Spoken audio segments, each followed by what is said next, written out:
Дін бөлек, дінді пайдалану бөлек. Қазіргі кезде біз 21 ғасырда мындай бір сөзді қолданып жүрміз: саясиланған дін деген.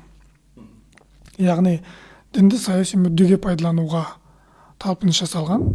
Жаңа терроризм, экстремизм деген дүниелердің айналасына адамдар жинап алу үшін діннің атынан уағыз айтып, діннің атынан үкім шығарып, діннің атынан сенім артып, сен өлсең шәйіт боласың, көшсең хижра жасайсың, шәйіт болсаң жәннатқа барасың, тікелей. Ол үшін не істеу керек? Ол үшін мыналарды өлтіру керек деген сияқты сол шаблонға салып, діннің ішінде бар ұғымдар ғой, бірақ саяси мүддеге пайдаланып, ал қарапайым дін ұстанушы адамдар оның саясат па, мүддесі қандай, жел қай жақтан соғып жатыр, көбісі түсінбейді.